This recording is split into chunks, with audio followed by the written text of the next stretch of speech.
글쎄, 아무튼 고생이십니다. 참. 362쪽에 제6장에 이제 부동산 입지 선정 활동인데요. 이 입지 중요하죠. 그래서 몇 가지 정리가 좀 되셔야 되는데, 자, 입지 선정 보시면, 입지란 어떤 것이 장소를 정하고 위치를 말하고, 그 자리란 이야기죠. 입지, 위치. 입지 선정이란 입지 주체가 추구하는 토지를 발견하기 위해서 돌아다니는 것. 그래서 그런 걸 입지 선정이라 한다. 그럴 때 이제 그 밑에 박스 보니까 뭐 입지론, 적지론 그랬는데 뭐 별건 아니고요. 입지론이라는 건 뭐고 적지론은 뭐냐. 그래서 이 입지론은 우리가 용도는 결정됐는데 예를 들어 나는 커피 전문점이라는 걸 꼭 해보고 싶다. 그런데 어떤 위치의 토지가 가장 좋을까? 어디다 해야 장사가 잘 될까? 뭐 이렇게 위치를 찾으러 다니는 거죠. 어째서 이걸 위치를 이렇게 찾아야 되느냐? 토지라는 게 한 번 위치를 잡으면 못 움직이니까 부동성 때문이죠. 그래서 부동산의 특성할 때도 이야기했던 부분이에요. 그럼 이제 적지론이라는 거는 뭐냐? 적지론은 적절한 용도를 찾는 건데요. 요거는 이제 위치는 결정이 돼 있어요. 예컨대 나는 건물은 갖고 있다. 내 건물을 어떻게 쓰는 게 좋겠냐 뭐 이런 고민인데, 그러니까 건물이 뭐 움직이는 거 아니니까 뭐 그 자리에 있죠. 위치가 결정됐는데 여기다가 커피 전문점을 할까요? 아니면 뭐 햄버거 전문점을 할까요? 뭐 이렇게 고민하는 거예요. 그래서 어떤 용도의 사업을 해야 되느냐? 어째 또 이런 고민을 해야 되느냐? 부동산은 용도가 하나일까요? 다양할까요? 다양, 용도의 다양성 때문이죠. 그래서 이렇게 그래서 이제 그런 걸 입지론, 적지론, 이걸 협의의 입지론, 뭐 광의 입지론 그러는데요. 별건 없고요. 그냥 적절한 용도 찾는 게 적지론, 입지를 구하는 게 입지론, 뭐 이렇게 생각하시면 되겠네요. 용어 정도입니다. 그럴 때 이제 맨 밑에 가로선 바로 입지 조건인데, 자, 주거용 그러면 요거는 상식이니까 그냥 보자고요. 주거용 그러면 쾌적성이나 편의성 같은 것들이 아무래도 영향을 줄 것이다. 상업용은 장사하는 거니까 쾌적해야 될까요? 돈이 돼야 될까요? 수익성. 네. 그다음에 공업 또는 농업용 그랬는데 공업지가 이제 특히 의미가 있겠죠. 생산성이나 뭐 비용 절감 가능성 그런 걸 입지 조건이라 한다. 그래서 생산성에 도움이 되냐 안 되냐 따진다 이야기죠. 그럴 때 363쪽에 그 제2절에 농업입지론 그랬는데, 그럼 그 튠내내 농업입지론 뭐 그런 거 있죠. 그래서 거기다 별 하나 해주시고요. 이 입지로는 사람 이름이 붙어 있는 거는 좀 기억할 필요가 있어요. 튀낸 그게 사람이거든요, 그분이. 그래서 이렇게 학자의 이름이 들어간 거, 이런 게 중요합니다, 그죠? 네. 그래서 튀넨은 1826년에 고립국이라는 논문에서 입지 이론을 설명하고 있다. 즉, 튀넨은 시장으로부터 원거리에 입지한 토지 생산물에 비해 근거리에 입지한 토지 생산물이 수송비의 전략분이 지대가 된다라고 하면서 지대론과 함께 농업 입지를 설명하고 있다. 그렇죠. 그래서 이제 이런 게 좀 공부가 돼야 나중에 지대가 편해진다고 이야기인데, 튀넨의 입지론을요, 흔히 이렇게 이야기합니다. 튀넨을 우리가 입지교차 지대설이다. 입지 교차 지대설이다. 뭐 이렇게 이야기하는데요. 입지교차 지대설이라는 거는 뭐냐? 예컨대 이제 이런 이야기예요. 이 사람은 예를 들어서 우리가 사람들이 사는 공간이 있다. 이런 걸 이제 시장이다라고 봤고요. 그러면 사람들이 먹고 살기 위해서는 어차피 외곽은 농사를 지어야 될 것이다. 그래서 외곽을 농경지라고 봤다. 그럴 때 여기 자 도심에서 외곽으로 거리가 멀어질수록 어떤 일이 있느냐라는 걸 생각해 보자. 그럴 때 자 종축이 지대, 토지 임대료라면 도심에서는 비싸고 외곽은 싸다 이제 그런 이야기를 하고 싶은 건데요. 왜 그러냐? 이 농경지가 비옥도가 똑같은 땅이라고 보자. 비옥도가 같다는 이야기는 어디에서 농사를 짓는다 하더라도 쌀의 생산량이 동일하다 지금 그런 이야기입니다. 그럴 때 여기 시장 근처에서 농사짓는 A가 있고 시장에서 멀리 떨어진 이 지역에서 농사짓는 B가 있다라고 치자. 굉장히 멀리 떨어져 있죠. 그럴 때 이 둘 다 똑같은 면적에서 쌀을 10가마니 만들었을 것이다. 그럴 때 한 5가마니 먹고 남는 건 내다 팔아야 될 텐데 A는 보시다시피 거리가 가깝죠. 거리가 가까우니까 수송비가 수송비가 많이 들까요? 절약될까요? 그렇죠. B는 수송비가 많이 들 거다 뭐 그런 이야기 있겠어요. 그죠? 그러면 우리가 농사 짓는 사람이라면 어떤 위치의 토지가 유리할까요? B요, A요? A. 똑같은 뭐 비옥도인데 가까이 있는 게 왔다 갔다 편하니까요. 그러니까 A가 수요가 많다 그 이야기죠. 그러면 A 쪽은 땅값이 비싸다 그 이야기고, 그러니까 토지 임대료도 쌀까요? 비쌀까요? 비싸겠죠. 그러니까 도시 중심지 근교로 갈수록 수송비가 전혀 안 들어가니까 지대가 비싸고, 도시의 외곽으로 자꾸 빠질수록 수송비가 많이 들어가니까 지대가 비싸다고요? 싸다고요? 싸다. 그래서 이와 같이 밖으로 나갈수록 지대가 점점 낮아지는 한계지대 곡선을 찾아낼 수 있다 그 이야기죠. 이 파란 지대 곡선의 의미는 뭐냐? 도심에서는 지대가 이만큼이고 한 5km 벗어났다 그러면 지대가 이렇게 낮아졌다는 이야기죠. 10km 벗어나면 더 낮아진다. 15km 벗어나면 지대가 있다고요? 제로라고요? 제로. 그럴 때 이 가운데를 우리가 집약한계점이라고 그래요. 집약한계. 아까 들어봤죠? 바깥쪽을 조방한계라고 이야기하는 겁니다. 조방한계. 그러니까 이용의 한계, 이제 이용할 수 없는 한계죠. 자, 그럴 때 이 지대곡선, 요거 한계 지대곡선인데 이게 이 지대곡선은 작물의 종류에 따라 좀 달라진다. 예를 들어서 도심에서 거리가 멀어질수록 지대곡선이, 자, 집약농업의 지대곡선은 상당히 가팔라요. 그런데 조방농업의 지대곡선은 상당히 완만하다 그 이야기죠. 그러니 자, 우리가 이제 땅 주인이라 가정하시고요. 자, 여기까지가 우리 땅이다. 자, 반경 2km다. 2km. 그럴 때 우리는 누구한테 땅을 빌려주는 게 유리할까요? 지대를 덜 주는 사람이요, 많이 주는 사람이요? 그러겠죠. 뭐 지대 많이 주는 게 아무래도 뭐 좋죠, 우리는. 그러니까 이쪽까지는 누구한테 땅을 빌려주겠냐? 집약농업. 그러면 바깥쪽은 누가 지대를 많이 내나요? 집약이에요, 조방이에요? 조방. 그럼 바깥쪽은 누가 이용할까요? 집약이요, 조방이요? 조방. 이야기는 여기 중심지에서 오른쪽으로만 가지 말고 왼쪽으로 가보면 되는 거니까요. 자, 동그랗게 안쪽은 주로 어떻게 이용된다는 이야기예요? 조방이요, 집약이요? 집약. 동그랗게 바깥쪽은 조방. 그래서 실은 이제 튀네네 이야기는 이렇게 동그랗게 6개 권역으로 나뉘어서 농사가 이루어진다고 봤고, 안쪽은 뭐냐 그러면은 집약농업이에요. 집약. 바깥쪽은 뭐냐 그러면 목축업과 같은 조방농업이다 라고 봤다. 그래서 이게 나중에 도시구조에서는 동심원 이론에 영향을 주죠. 동심원은 5개로 나뉜다고 보는데 얘는 약간 경작이 5개라 그랬어요? 제가 6개라 그랬어요? 6개 이제 그렇게. 그러니까 이렇게 좀 공부가 되면 나중에 아까 이제 이순환 한다는 게 조금 편해질 수 있다.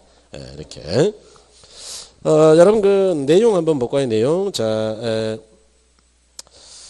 거기 내용의 가를 어떤 농작물에 대한 매상구와 생산비가 일정할 경우에 어떤 위치의 지대는 토지가 시장으로부터 떨어진 거리에 따른 수송비 차이로 결정되며 이런 걸 위치지대를 한다. 자, 이번에 위치지대와 수송비는 서로 반비례 관계에 있으므로 수송비의 전략분이 지대가 된다. 즉 지대란 매상구에서 수송비, 생산비 이런 걸 뺀 것이다. 공식 외울 필요 없어요. 그냥 됐고. 수송비의 전략분이 뭐가 된다고요? 지대. 그건 좀 기억하셔야 되고. 그다음에 가로서 말해 작물에 따라 한계지대 곡선이 달라지는데 집약적 방식의 농작물의 한계지대 곡선은 기울기가 가파르고, 아까 제가 그렇게 말씀드렸어요. 집약도가 비교적 낮은 조방적 생산 방식의 농작물의 한계지대 곡선은 기울기가 상대적으로 완만하다 그랬죠. 그 다음에 4번에 시장과 거리가 가까운 지역일수록 뭐가 이루어진다고요? 집약 농업. 바깥쪽으로 갈수록 뭐요? 조방 농업. 그렇죠. 이제 그 이야기 아까 가기까지 드린 거네요. 그죠? 그래서 이렇게 되더라. 그래서 이제 이게 나중에 이제 그 입찰지대 곡선이라는 데 또 영향을 줍니다. 그러니까 이 튀네네 이론이 좀 돼야 나중에 이제 비교할 것들이 많이 생겨요. 그래서 이거는 이렇게 이해해 주시면 되겠다. 물론 이제 여기서 어느 누구도 왜 집약농업이 뭐 가파르고 조방이 완만하냐 뭐 이런 이야기는 잘 안 하죠. 그런데 굳이 한다면 할 수 있는 거냐? 그럼요. 우리가 이제 공부를 그 정도는 한 거예요. 아까 토지용의 집약도라는 거 뭐 공부했던 기억이 있으시죠? 그죠? 토지용의 집약도는 단연하게 토지에 대해서 투입되는 노동하고 자본의 량이다 뭐 이렇게 이야기했죠? 자, 이번에는 제가 농사 짓는 거니까 자본 아니고 노동을 할게요. 노동. 자, 그럼 똑같은 면적의 논인데 노동력이 몽땅 투입되면 조방이에요, 집약농업이에요? 집약농업. 여기 노동력이 꼴랑 한 명이나 두 명밖에 없어. 그냥 집약이에요, 조방이에요? 조방. 그렇죠? 그러니까 이제 조방이 목축업이에요, 목축업. 소 200마리를 데리고 둘이 나가가지고 소가 살찔 때까지 이렇게 6개월간 거기서 먹고 살고 하다가 들어오는 거예요. 이해하신 거죠? 그런 것들은 꼭 도심 근교에 있어야 되겠어요. 땅값도 비싼데 저기 바깥에 나가가지고 초원에 있어야 되겠어요. 초원. 그러니까 이거는 워낙 멀리 나가 있거든요, 조방은. 그러니까 기울기가 완만할 수밖에 없어요. 중심지 가격이 비싸든 싸든 얘랑 똑같다 하더라도 멀리 가면 완만해져. 이해하셨나요? 그러니까 기울기가 완만한 것이고, 집약은 사람들을 많이 데리고 다녀야 되잖아요. 근데 과수원이나 우리 쌀농사 같은 건데 사람들은 20명이 왔다 갔다 하면 농사를 지어야 되는데 안에 몇 만큼 나가야지. 너무 멀리 나간다 그러면은 점심하고 저녁 싸가지고 계속 걸어가는 거예요. 중간에 점심 까먹고 중간에 저녁 까먹고 밤이 돼서 도착해가지고 밤이네? 그러고 다시 오는 거예요. 밤새도록. 말이 안 되잖아요. 그러니까 이렇게 멀리 갈 수 있다고요? 가까이 있다고요? 가까이. 그러니까 기울기가 가파를 것이다. 그래서 아까 집약농업은 가파르고 조방농업은 완만하다. 이렇게 설명할 수 없다고 있다고요? 있다. 그렇죠. 그래서 이렇게 볼 수 있다. 그 다음에 제3절에 이제 공업입지론이죠. 그래서 괄호 1번에 자 배버의 최소 비용입니다. 그래서 이 배버도 대단히 또 유명한 학자죠. 별 2개. 그래서 배버는 뭐 이 시험에서는 공업지에서는 뭐 일단 배버가 압도적이죠. 배버의 최소 비용이론은 공업입지론은 로서 최적 입지는 다른 조건을 정의하다면 비용이 최소화가 되는 지점이라는 이론이다. 배버가 고려한 비용 인자는 수송비, 노동력, 집적 경제를 말하는데 그 중에서 가장 중요한 게 뭐였다고요? 수송비 인자로 봤다. 이게 중요한 이야기가 나와버렸네, 그죠? 그래서 이런 이야기인데요.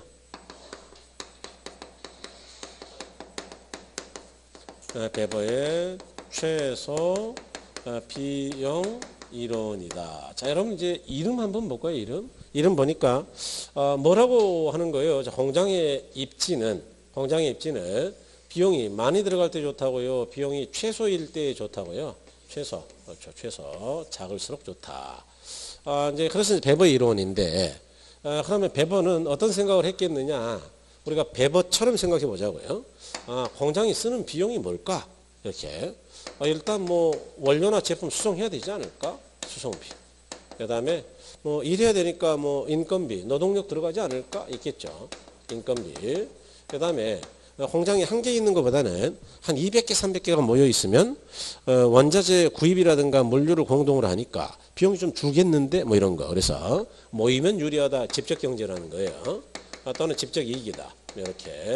이렇게 따져볼 수 있을 것이다. 자, 그럴 때 이 셋 중에서 방금 우리가 뭐라 그랬느냐? 배버는 가장 중요한 게 뭐로 봤다고요? 수송비. 그렇죠. 그래서 수송비 최소화 지점을 찾으려고 노력했다. 그 이야기 있죠.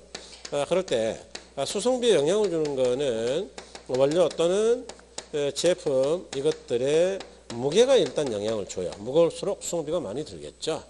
또는 원료나 제품의 수송 거리가 영향을 줄 겁니다. 그런데 똑같은 무게라도 거리가 멀면 비용이 많이 들게 마련이에요. 그죠? 그래서 이렇게 영향을 줄 것이다. 그래서 이 원료나 제품의 무게하고 수송 거리를 가지고 각 공장의 위치마다 수송비를 계산해서 수송비가 제일 많은 데로 가자고요? 최소화되는 데로 가자고요? 최소화. 이렇게. 그래서 이런 게 배버의 입지 원리다. 예컨대 여러분 이런 생각 해볼 수 있죠. 예컨대 우리가 이제 지금 현재 포항제철이 A 지역에 있죠. 그런데 만약 이 포항제철이 충북 제천이나 뭐 강원도 원주나 이렇게 내륙 지역에 있다면 어떤 문제가 생길 것이냐 그 이야기예요. 심각한 문제가 생기죠. 포항제철이 쓰는 원자재는 철광석이 국내에서 나와요, 안 나와요? 안 나오죠. 그래서 전부 100% 해외 수입이죠. 그래서 우리나라는 이제 옛날에는 브라질 거를 많이 썼어요. 그런데 요즘은 거리가 멀거든요. 비행기로 14시간. 그래서 요즘은 호주 거 많이 같았어요. 호주는 비행기로 한 6시간 안 돼서 가니까 가깝잖아요. 어쨌든 간에 호주가 됐건 브라질이 됐건 간에 원료는 뭘 타고 와야 되겠느냐 그러면 배를 타고 오겠죠. 그래서 배를 타고 쭉 왔어요. 와가지고 일단 부두에서는 배가 산으로는 못 가니까 부두에서는 철광석을 놔둬야 될까요? 내려야 될까요? 그렇죠. 만약 부두에 공장이 있다면 내리자마자 생산하면 되겠네요. 이해하셨나요? 그런데 B의 공장이 있다면 문제가 있죠. B까지 가려면 트럭으로 가야 되니까 다시 트럭에 올려 실은 다음에 트럭 타고 쭉 와야 되니까 빨간색만큼 수송비가 덜 들까요? 많이 들까요? 많이 들죠. 그러니까 수송비는 공장의 위치, 입지에 따라서 수송비가 같다고요? 달라진다고요? 그럼 분명히 최소화되는 지점을 찾을 수가 있을 것이다 그 이야기고. 그러면 이제 인건비로 직접 이익은 어떻게 되느냐? 그래서 우리나라 같은 경우는 제가 볼 때는 크게 문제가 안 돼요. 국토가 좁아서. 인건비가 어디 뭐 A나 B 지역이 3배씩 차이가 나는 것도 아니고 뭐 우리나라가 거의 비슷하죠. 바로 이건 위치에 따라 크게 문제가 안 될 것이다 그 이야기죠. 중국 같으면 문제가 되겠죠.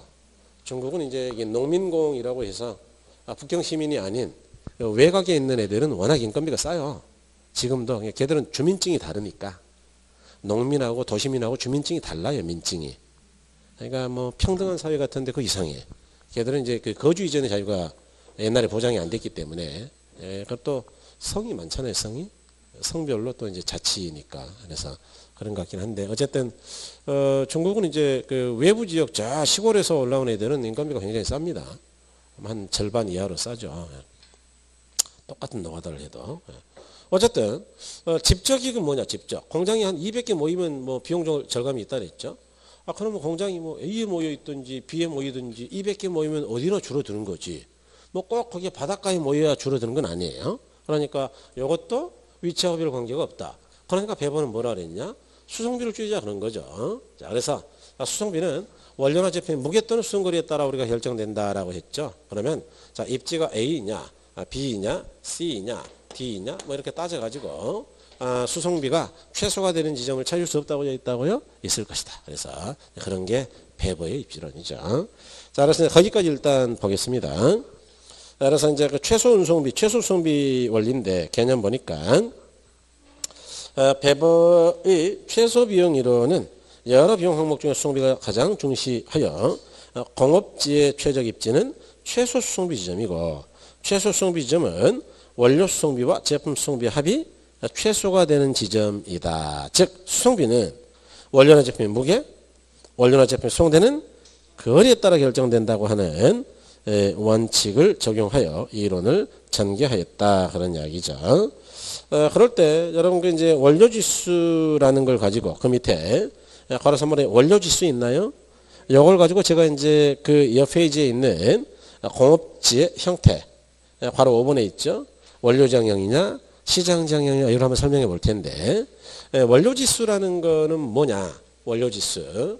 그래서 이제 원료지수는 이렇게 생긴 겁니다. 그래서 용어는 조금 이따 설명드릴게요. 원료지수는 국보원료, 원료의 중량을 제품의 중량으로 이렇게 나눈 거죠. 그래서 이 원료지수가 1보다 크냐 또는 1보다 작냐 이런 걸 가지고 우리가 이 공장은 원료지 근처로 가야 되냐 아니면 시장 근처로 가야 되냐라는 걸 결정할 수 있다 그 이야기인데 그런가 보자고요. 여러분 여기 이 원료지향형 산업이라는 거는 원료지향형 산업이라는 거는 원료지를 향해서 가는 그런 형태의 산업 이런 이야기고 시장지향형 산업이라는 거는 어디로 가야 된다고요? 원료지요? 시장지요? 시장지. 그래서 시장지를 향해서 가는 그런 형태의 산업이다 뭐 이런 이야기겠죠.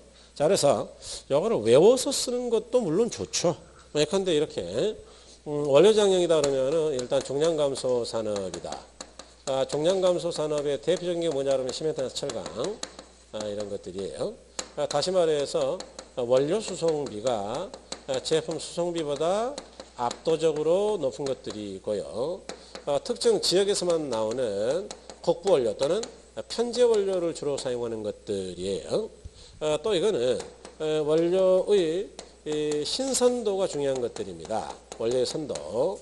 예를 들어 봐라 그러면은 대표적인 게 어묵이나 통조림 같은 거죠. 그래서 원료가 신선할 때 가공해야 되는 것들. 원료 지수로 따진다 그러면은 이거는 1보다 큰 산업이다. 입지 중량은 1만 더하면 되니까 2보다 크다 뭐 이렇게 하면 되는데요. 이런 걸 원료지향형이라 한다. 그럼 시장지향형은 뭐냐? 뭐 반대니까 안 해도 되겠는데 이거는 이제 중량 증가산업이다. 그래서 대표적인 게 맥주 같은 술 장사나 콜라 같은 것들이다. 콜라.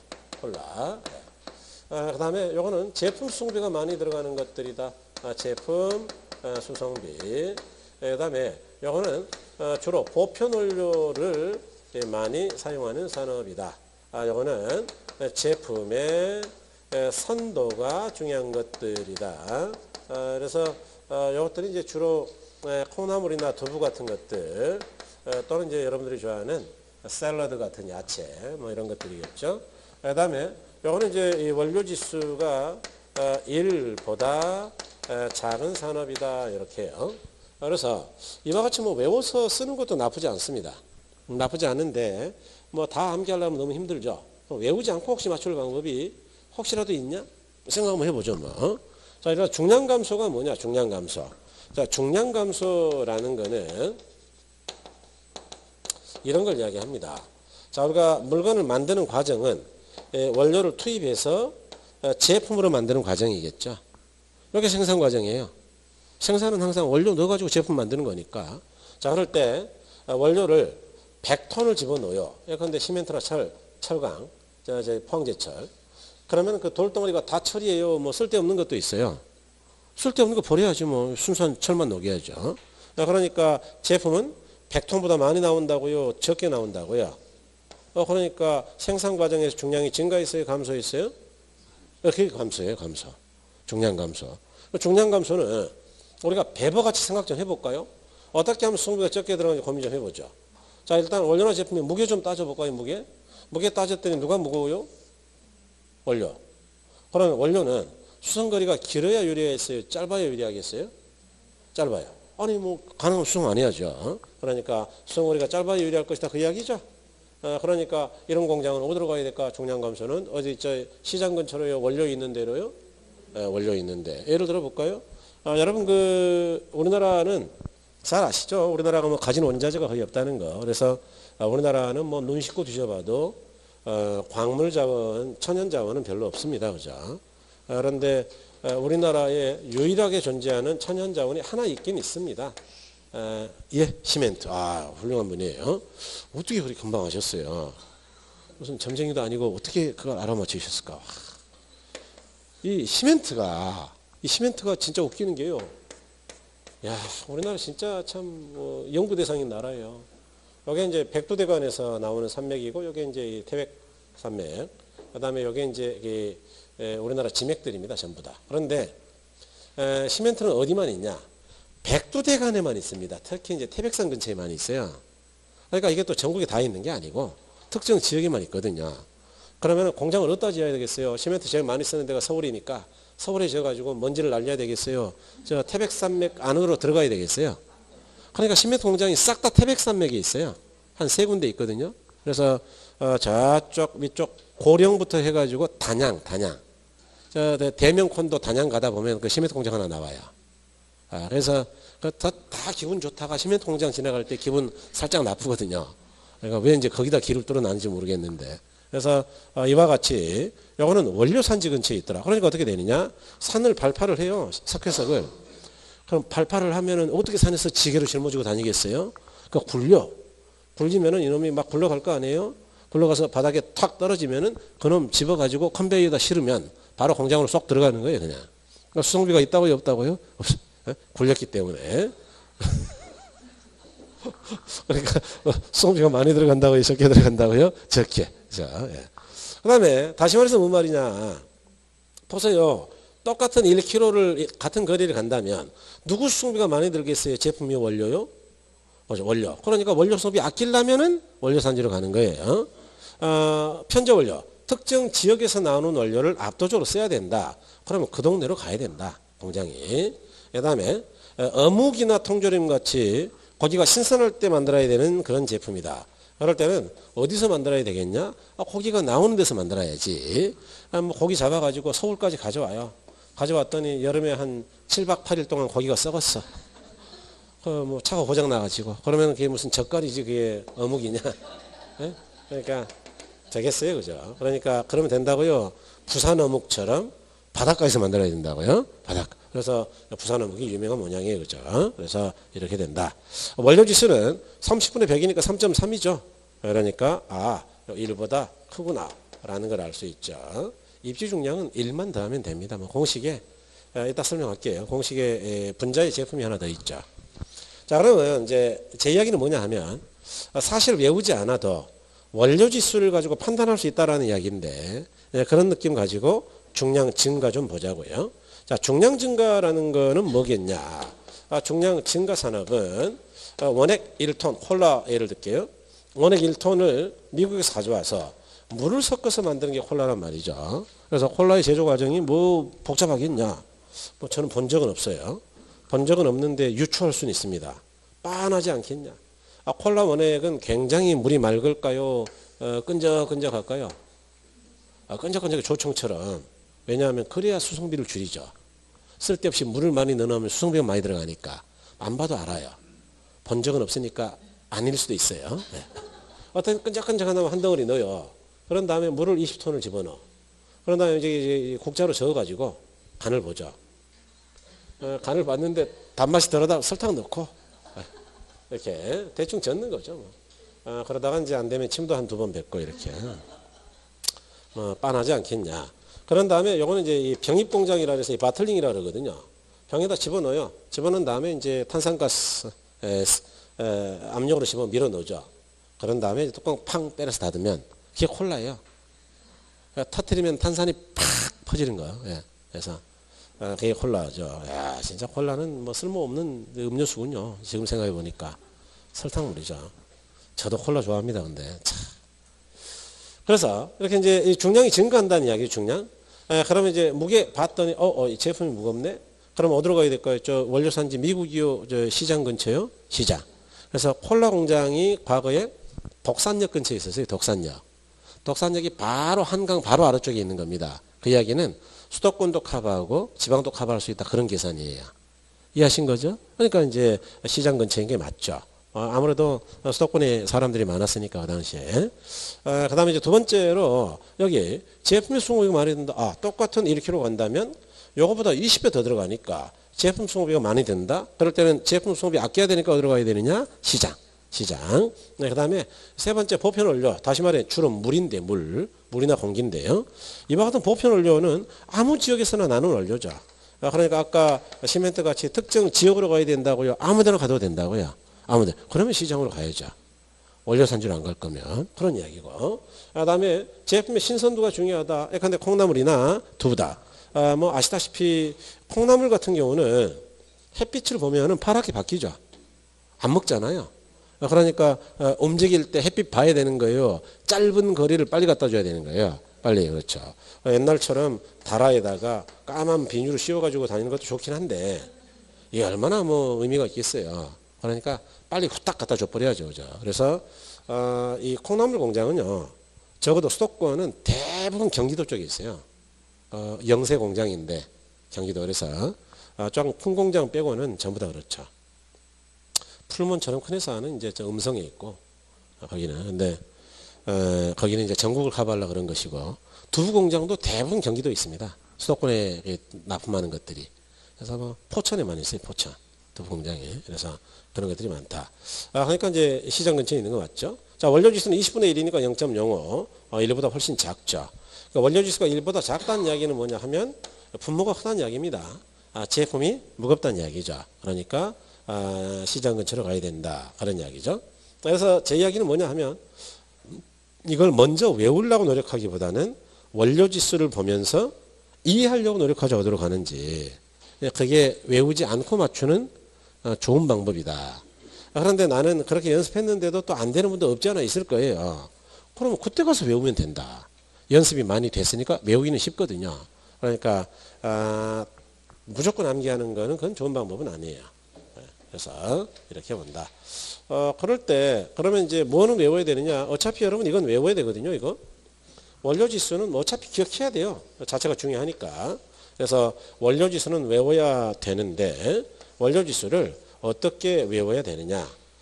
조금 시기가 지나서 약간 좀 그렇긴 한데 여러분 그 명절 때 구정 때 떡 만드세요? 떡?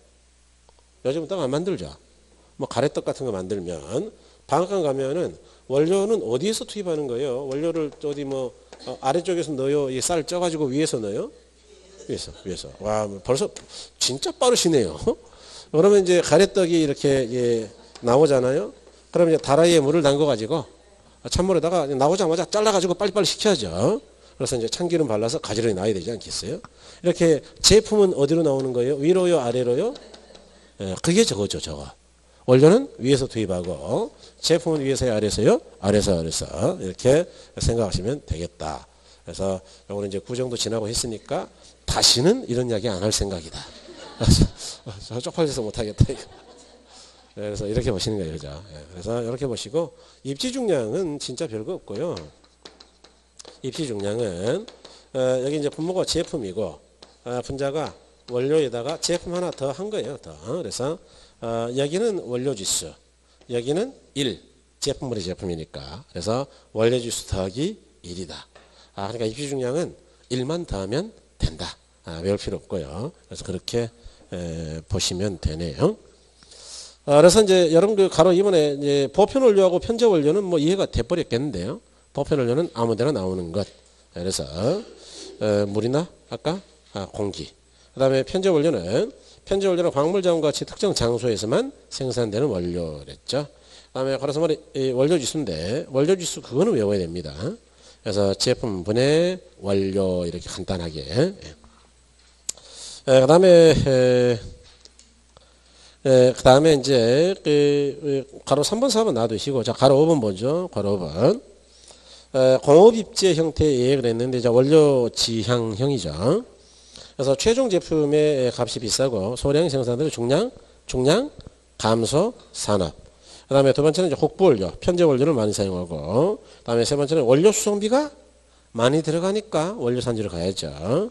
그다음에 원료 산지 입자 생산하는 산업이다 그랬죠. 그다음에 원료가 썩기 쉽다. 그럴 때는 썩기 전에 만들어야 되니까 원료 지향형이겠어요. 그래서 시멘트나 뭐 이런 것들이다. 그다음에 시장 지향형이죠. 제조 과정에서 무게 또는 부피가 늘어나는 중량 증가 산업이다 그랬어요. 그래서 중량 증가. 그다음에 이제 넘어가시면 그러니까 시장으로 가야죠. 보편 원료를 많이 사용한다. 그러니까 원료 쪽으로 갈 이유는 없죠. 시장. 그다음에 제품 수송비가 많이 들어가더라. 그러면 그거 아끼려면 시장. 그다음에 중간재나 완제품은 그거는 이제 소비자 반응을 봐야 되니까 시장. 그런 건. 그다음에 이제 원료보다 제품의 부패가 심하다. 그러니까 제품이 썩기 쉽다. 그럴 때는 썩기 전에 빨리 갖다 줘야 되니까 시장. 그래서 6번 청량 음료가 그냥 콜라죠, 콜라. 맥주 뭐 이런 것들이다. 그래서 대부분 이제 맥주 공장이나 뭐 콜라 공장 이런 것들은 대부분 그 시장 근처에 있습니다. 맥주 공장이 제일 많은 데가 저 경기도 이천이에요. 이천. 그래서 이천이 이제 땅이 좋으니까 뭐 이게 보리 같은 거 많이 나오고 물도 좋고. 그래서 그렇다. 중국에서는 맥주가 제일 유명한 맥주가 뭔지 혹시 들어보셨어요? 칭다오, 청도. 이 청도가 왜 좋냐면 독일이들이 만든 도시가 청도래요. 뭐 저도 잘 몰랐는데, 그러니까 저는 그 아래쪽을 많이 안 가봐서 맨날 동북 추운 데만 가봤어요. 텐진은 일본 애들이 만들었거든요. 그러니까 텐진 굉장히 깨끗한데 칭다오도 굉장히 깨끗한가 봐요. 안 가봤는데. 근데 이제 누구 이야기 들어보니까 거기는 독일 애들이 와가지고 도시 개발을 했고 물이 워낙 좋아가지고 독일 맥주를 이식한 거예요. 그러니까 지금도 그 독일 맥주 공장 거기서 생산한답니다. 그래서 칭다오 맥주가 좋다 뭐 이렇게 많이 마셔보긴 했어요. 그러니까 다른 지역에서도 중국은 맥주 종류도 한 200가지 되거든요. 많아요. 술 종류가 굉장히 많습니다. 거기는. 그런데 유독 칭다오 맥주가 좀 비쌌어요. 중국에서.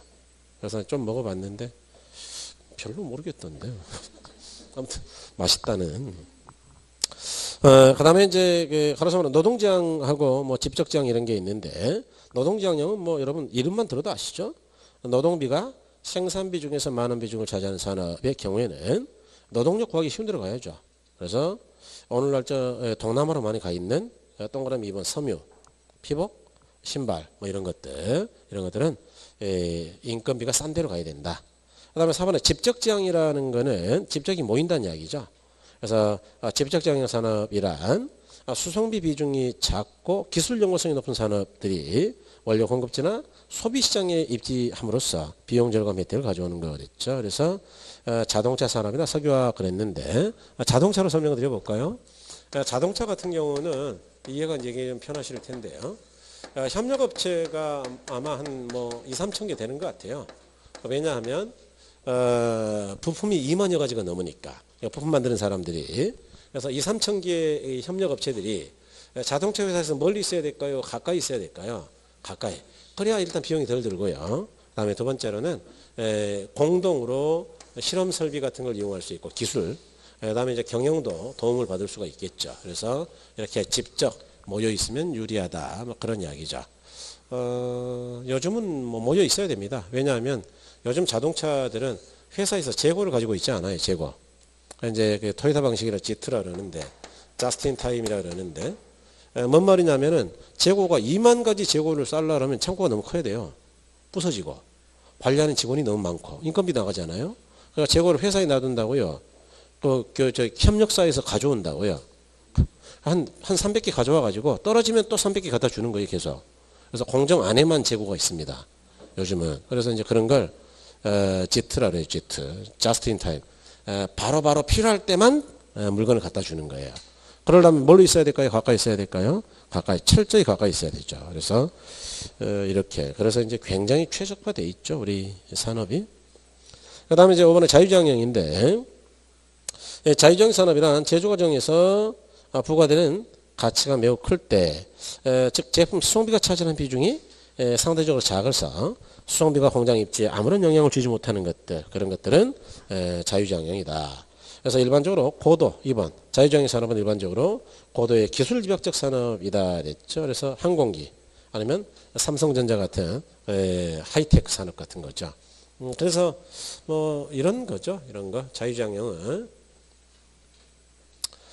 예를 들어서 이제 이게 우리나라 지도라고 가정하시고요. 여기서 미국으로 가는데 컨테이너 하나 옮기는데 300만 원이 든다 치자. 수송비가 꽤 비싸죠, 그죠? 그래서 300만 원을 갖다 보내는데 미국이 여기죠. 갖다 보내는데 그러면 이 안에다가 기왕이면 300 들어가니까 싼 걸 넣어야 되겠어요? 비싼 걸 넣어야 되겠어요? 비싼 거. 그러겠죠. 예컨대 이런 데다가 이불 솜을 넣어서 보낸다? 그거는 뭐 장사 안 되죠, 그죠? 그래서 그거는 솜값보다 수송비가 많이 들어가는데 삼성 핸드폰 넣었다, 핸드폰. 핸드폰은 뭐 요만한 게 한 100만 원씩 하니까 컨테이너에다 넣으면은 아마도 제가 볼 때 한 100억어치 이상은 넣을걸요? 그러니까 100억에 300만 원 그건 돈도 아니에요. 그러니까 삼성전자는 수송비가 의미가 없어. 걸어. 뭐 꼭 어디 뭐 바닷가에 있어야 된다고요? 아무 데나 있어도 된다고요. 그래서 주로 수원이나 화성이나 기흥 쪽에 있는 거예요. 바닷가하고 전혀 관계없는데 어째서 그러냐? 그래야 고급 인력들이 머리 좋은 학생들이 삼성에 입사할 거니까. 지방에 갖다 놓으면 아무도 입사 안 하니까. 실제로 그래요. 그래서 삼성하고 LG는 싹 다 평택라인 위에 있죠. 그래서 물어보면 그렇게 이야기합니다. 앞으로 공장 어디까지 가져갈 건데 평택 이하는 안 간다.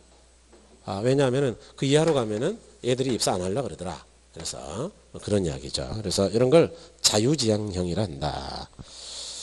그 다음에 중간지점 지향형이라는 거는 이제 환적 지점에 입지한다는 건데, 이런 거죠.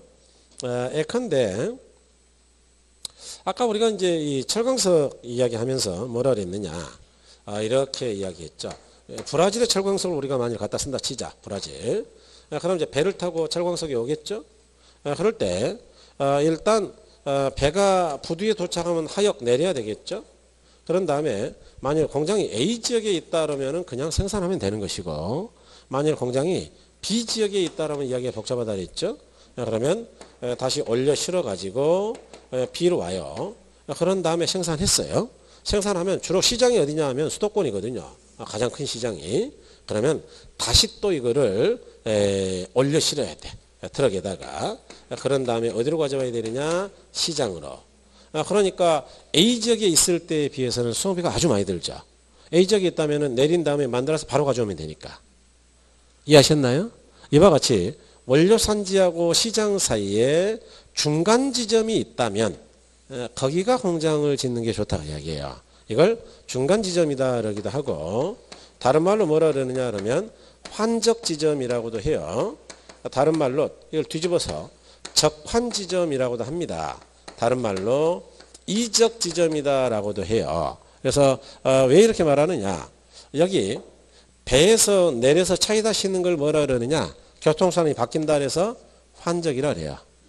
이해하신 거죠? 그걸 뒤집어서 뭐라 그런다고요? 적환. 이건 다른 일자니까 같은 교통수단이 실었다고요. 다른 수단에다가 적재했다고요. 다른 수단 그렇죠. 그런 걸 중간 지점이라 그런다. 이와 같이 교통수단이 바뀌는 지역이 있을 때는 그 지역에도 공장 지어야 된다 그 이야기예요. 그래야 비용 최소화가 가능하다. 뭐 당연하죠. 아까 B에 있을 때는 빨간색만큼 수송비가 많이 들어가는데 A에 있다. 그러면은 내려서 만든 다음에 그냥 실어가지고 잽싸게 서울 갖다 주면 되니까 화살표가 하나, 둘, 셋, 네 개밖에 안 되죠. 여기 B는 하나, 둘, 셋, 넷, 다섯, 여섯 개니까 훨씬 많이 들어가죠. 그래서 이와 같이 중간 지점을 지나가야 된다고요. 중간 지점에 해야 된다고요. 중간 지점 그런 이야기예요. 자, 그래서 주로 대량 원료를 수입하는 경우 총 수송비가 최소인 수송 적환점, 적환지점, 적환이 뭔데요? 뒤집어서 환적이라는 이야기죠. 입지하는 것으로 시장과 원료 산지 사이에 적환지점이 있을 때 해당한다. 적환지점이란 수송수단이 바뀌는 경우 원료 또는 제품을 옮겨 싣는 장소를 말한다. 이렇게 수송수단이 바뀌는 것, 그걸 환적, 적환. 이해하신 거죠? 네, 그런 이야기다. 그래서 우리나라가 주로 임해공업단지가 있는 이유가 뭐냐? 이 원료를 해외에서 가져오니까 해외. 중간 지점이 거기이기 때문에. 그래서 바닷가에 주로 있는 겁니다. 만약 원료가 국내에서 났다. 그럼 중간 지점이 내륙에 있겠죠.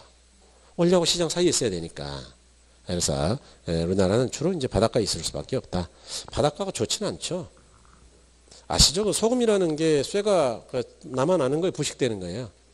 염분은 쇠 어마어마하게 부식됩니다. 그래서 이제 공장에서 우리나라 공장들이 많이 쓰는 게 스테인리스 스틸을 많이 써요. 스테인리스. 서스라 그러는데 SES 일본 말인데 서스 104, 314, 310 이렇게. 왜 그렇게 쓸 수밖에 없냐? 워낙 부식이 되니까 비싸도 스테인리스를 쓰는 거예요. 공장이 바닷가에 있어가지고. 근데 우리는 바닷가에 안 지을 수도 없어. 바닷가에다 짓지 않으면 비용이 많이 들어가니까. 그래서 애로가 있죠. 그래도 공장 오래 못 써요. 썩어가지고. 327쪽에 이번에 러시아 최대 수요율인데 이제 아까 우리가 배번은요. 비용이 가장 적은 곳이 가장 유리하다고 했잖아요. 러시아는 또 뭐라 그러느냐? 아니다. 배번은 틀렸다 그 이야기예요. 그래서 러시아 이론은 배버의 이론에 대한 반기입니다. 그래서 러시아는 이제 이 배버가 독일 사람인데 러시아는 이제 프랑스 사람이거든요. 최대 수요 이론이라는 거를 주장하는데 근거는 뭐냐? 이런 거예요. 자, 기업의 목적이 뭐냐? 기업의 목적은 이윤 극대화다. 기업이 돈 벌려고 사업하는 거지 비용 줄이려 하는 거 아니다. 이윤을 극대화하기 위해서는 비용을 줄이는 것도 의미는 있겠지만 아니 뭐 비용만 줄여서 되느냐? 장사를 잘해야지. 그러니까 시장 확대 가능성이 커야 된다는 이야기고 다시 말해 수요가 많아야 된다는 이야기죠. 그래서 공장의 입지는 이 사람은 어디로 가야 된단 말이냐? 항상 수요가 제일 많은 곳 시장 중심지 근교에 있어야 된다. 그런 이야기예요. 그래서 러시아 이야기도 틀린 건 아닌데 어쨌든 배부하고는 반대했죠. 러시아는 배부 입주로 너무 생산비에만 치우치고 있다는 점에 이의를 제기했다. 그는 비용 최소 원리 입각한 배부 입주로는 기업이 궁극적으로 꾀하는 이윤 극대화 원칙에 배치되므로 모순이라는 지적을 했다. 따라서 러시아는 이윤 극대화를 꾀하기 위해서는 공장의 입지는 시장 확대 가능성이 가장 풍부한 곳에 입지해야 한다라고 이야기했다. 그러니까 시장 확대 가능성이 클수록 유리하다라고 봤다 그 이야기죠. 그래서 이렇게 본 게 이제 러시아다 그 이야기죠. 그다음에 이제 제 4절에 이 상업 입지인데요. 상업 입지 이론은 시간이 참 진짜 잘 가네요. 예. 이 상업 입지로 하다가 많은 거는 그건 좀 문제가 있고.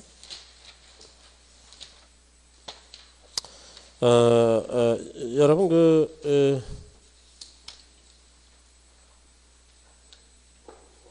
그냥 오늘은 여기까지 하죠 뭐. 예, 그래야 되겠는데요. 하나만 설명할까요? 하나만? 그래도 되나요? 예, 그러면 꼭 다음 주에 설명했다고 이야기하셔야 됩니다. 369쪽에 369쪽에 5번에 공간균배의 원리다 뭐 그런 거 있나요? 그래서 원리 보시면 의 한번 보죠. 공간균배 원리는 하나의 상권에 동질적 소비적 균등이 분포되어 있다는 가정하에 전제되고 있다. 이 원리는 경쟁관계인 점포 사이의 공간을 서로 균일하게 배분한다는 이론이다. 즉 균배한다는 이론이다 그 이야기인데, 이 피터라는 학자의 이론인데요. 뭐 이런 이야기입니다. 굉장히 많이 이제 좀 압축이 돼 있는데 뭐 전혀 문제 없어요. 왜냐하면 시험에서는 그 다음에 있는 용어가 많이 나오거든요. 그래서 피터의 공간 균배의 이 원리다. 이게 뭔 말이냐? 공간을 점포들은 공간을 균일하게 배분한다 그러더라 그런 이야기인데, 근데 제가 이렇게 예를 들어볼게요. 예, 그래야 이해가 편하시겠죠? 자, x1하고 x2 사이에 하나의 상권이 있고 여기가 이제 상권의 중심지 미들이라고 치자. 자, 그럴 때 어떤 사람이 A 지점에다가 가게를 열었다. 그럼 장사 잘 되죠. 왜냐하면 X1 쪽뿐만 아니고 X2까지도 전부 A를 이용할 거니까. 그런데 경쟁자가 야 너무 장사가 잘 되니까 열받았어요. 그래서 B 지점에다가 점포를 열면 어떻게 되느냐. A는 굉장히 불리합니다. 왜냐하면 X2 쪽에 오던 사람들이 B로 들어가 버리니까 상권이 열려 있다고요? 차단된다고요? 차단되죠. 그죠? 그러니까 상권이 닫히니까 열 받으니까 이제 이 사람은 어떻게 하느냐? A를 포기해버리고 A 지점으로 가요. 다시 말해서 야 B 너도 한번 열 받아 봐라. 그래가지고 상권을 이제 막으러 가는 거예요. 그래서 중간 쪽으로 간다. 그러면 또 이쪽에서 오던 사람들이 A-로 간단 말이죠. 그러니까 B는 유리의 분리예요. 분리. 그러니까 결국 B 지역도 포기해버리고 경쟁자도 똑같이 중간 지점으로 갈 가능성이 있다. 이렇게 하나의 상권을 놓고 두 점포가 치열하게 다투면 언젠가는 전부 중간에서 싸울 가능성이 있다 그 이야기예요. 상권 전체 먹으려고. 이해하신 거예요? 그런데 이게 유리한 것이냐 안 돼요. 예를 들어서 시장이 굉장히 커요. 그래서 여기 이쪽에 있는 소비자가 여기까지 가는데 무려 15km에 15km. 전체가 30km 해가지고 15km를 걸어갈 수 있을까요? 차를 이용해야 될까요? 그럼 교통비가 들 거 아니에요? 교통비가 이렇게 많이 들면 사람들이 물건 사러 갈까요? 잘 안 갈 수도 있을까요? 안 가요. 그러니까 시장이 너무 커가지고 교통비가 지나치게 많이 들어요. 이걸 다른 말로는 교통비에 대한 수요 탄력성이 크다 그렇게 이야기하는데, 어쨌든 교통비가 아까우면은 물건을 안 살 것이다. 안 사면 어떻게 되느냐? 중간은 불리하니까 결국 원래 제일 먼저 가게를 열었던 갑이라는 사람은 이쪽 A 지역 어디로 가려고 그럴 것이고, 그 다음에 경쟁자 을은 이쪽 C 지역 어디로 가려고 그럴 것이다. 그러면 결론적으로 둘이서 상권 하나를 가지고 중심지에서 싸운다고요? 균일하게 배분하게 된다고요. 균일하게. 그래서 이런 걸 뭐라 그러느냐? 점포가 분산되어 있다. 그래서 이런 걸 분산 입지한다. 이렇게 이야기합니다. 자, 그런데 반대로 시장이 작으면 어떻게 되겠느냐? 뭐 외울 것도 없는데 이런 건. 그런데 여기 시장이 작아요. X1하고 X2까지는 1km입니다. 1km. 그래서 중심지까지는 500m다. 500m. 그럼 500m를 차를 타고 다닐까요? 걸어 다닐까요? 걸어 다니. 그럼 교통비가 안 들어가겠죠? 그래서 교통비가 전혀 안 들어가고 아깝지가 않다. 그럴 때는 점포를 어디다 하는 게 좋겠어요? 기왕이면 맨 꼬다리에 해야 되겠어요? 중간에 해야 되겠어요? 중간. 뭐 기왕이면 중간에 해야죠. 어차피 1km 걸어갈 수도 있지만. 그래서 이런 걸 뭐라 그러느냐? 집심적 입지이다 이렇게. 그래서 집심적이라는 건 중심지에 모여서 입지하는 것 이런 이야기예요. 그래서 이게 이제 공간균배 원리인데, 요것도 뭐 그닥 시험에서 크게 의미는 없어요. 사실 이거는 뭐 이해를 안 해도 누구나 알 수 있지만, 시장이 크고 그래서 교통비 많이 들어가면 점포가 한 군데만 있다고요? 여러 군데 분산되어 있어야 된다고요? 여러 군데. 그 이야기입니다 이게. 시장이 작고 그래서 아무도 교통을 안 이용하고 그냥 걸어 다니면 꼭 분산되어 있어야 된다고요?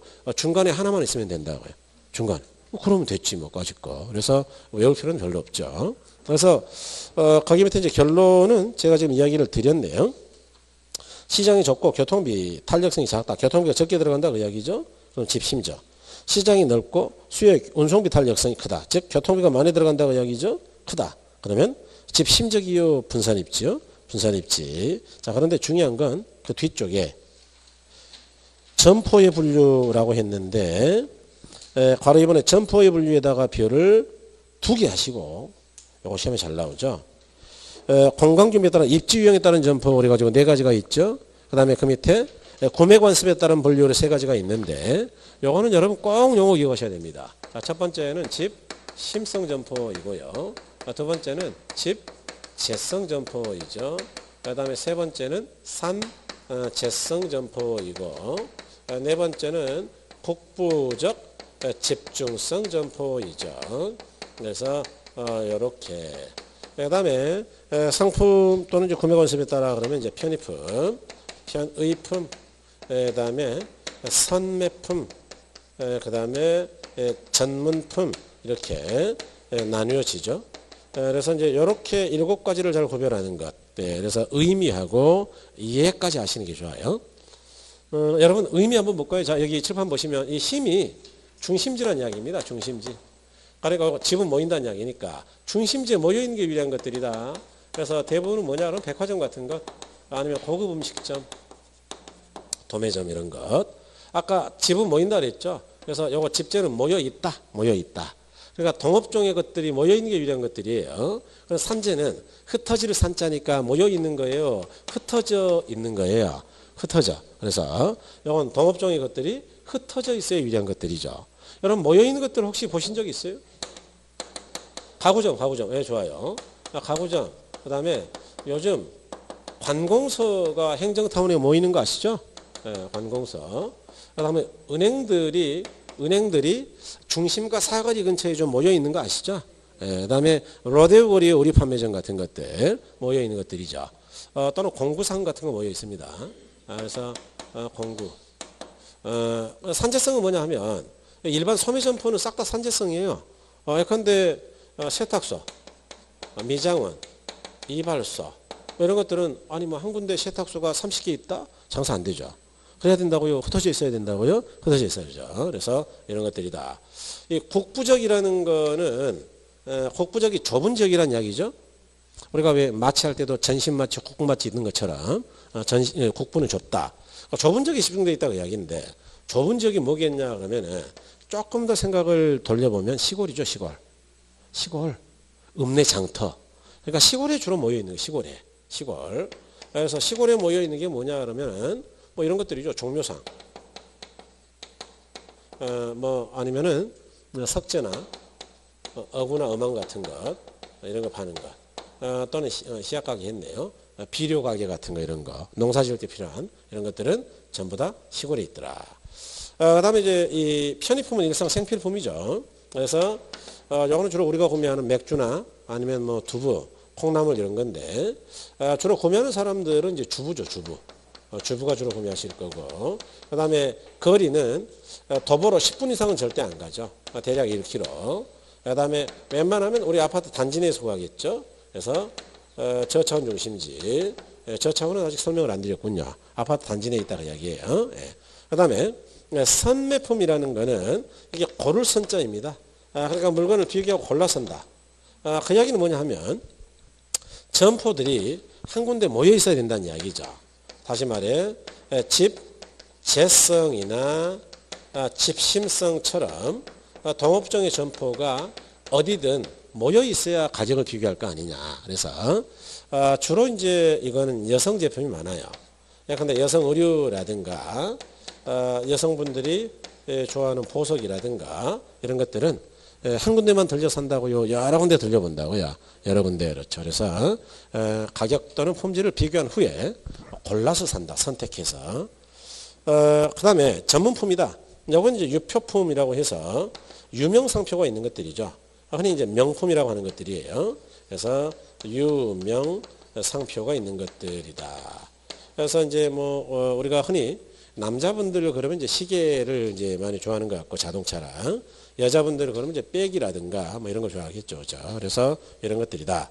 그래서 이거는 아무리 멀리 있더라도 시간을 아끼지 않고 찾아가는 것이고 아무리 비싸도 비용을 아끼지 않고 구매를 해버리고야 마는 그런 제품이다. 그래서 이런 걸 전문품이라 한다.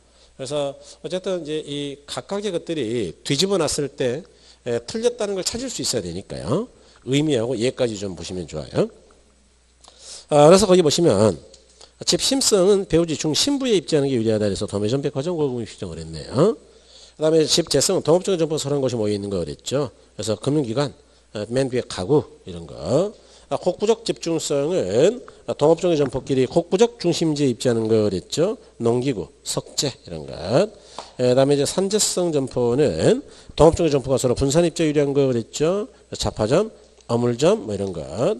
그다음에 상품의 종류에 따라서 했는데 일단 전문품은 전문품점은 수요자의 기호, 취미 등에 의해서 구매 노력과 비용에 크게 구애받지 않고 구매하는 것들 그랬어요. 그러니까 뭐 시간이 아무리 걸려서 멀리 있어서 멀다 하더라도 아무리 비싸다 하더라도 간다 그 이야기죠. 그 다음에 선매품은 선매품점은 여러 상점을 통해서 상호 비교한 후에 구매하거나 그런 상품들을 취급하는 것 그랬죠. 그래서 밑에 보니까 가구점, 의상, 보석 이런 것들이 있네요. 그 다음에 편의품점은 일상 생필품을 판매하는 상점이다. 그래서 주로 저차원 중심이지. 저차원이 우리 아파트 단지, 우리 주변에, 우리 동네 그런 이야기예요. 일단 동네라고 생각하십시오. 동네. 그래서 이렇게 이야기 드릴 수가 있다. 그래서 이제 우리가 남겨놓은 게 상업입지죠. 상업입지. 그래서 이 상업입지는 시간이 좀 걸려요. 뭐 1시간 가까이 걸리거든요. 그래서 요거는 뭐 다음 주에 보도록 하겠습니다. 그래서 여러분 다음 주에는 나머지 하고 이제 그 평가 쪽은 전반부는 볼 수 있네요. 그러면 이제 목표는 뭐 거의 달성했어요. 평가 후반부는 어차피 힘들어서 처음엔 안 돼요.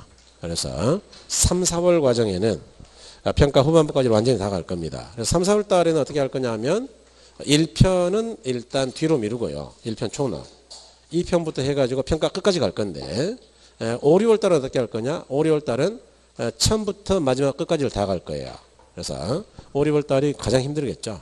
아마 그때는 보강을 해야 될 걸로 뭐 생각이 됩니다. 아직 주수는 확인 안 했는데 그래서 그렇게 하면 되겠다. 보강이 뭔지는 아세요? 아세요? 예, 아니 처음 하시는 분들이 또 모르시나 싶어가지고 보강은 일요일 날 뭐 한번 모여서 한다 그 이야기예요. 예. 그러니까 뭐 웬만하면 싫어하실 텐데 한두 번은 하겠죠 뭐. 예. 그럼 수고하셨습니다.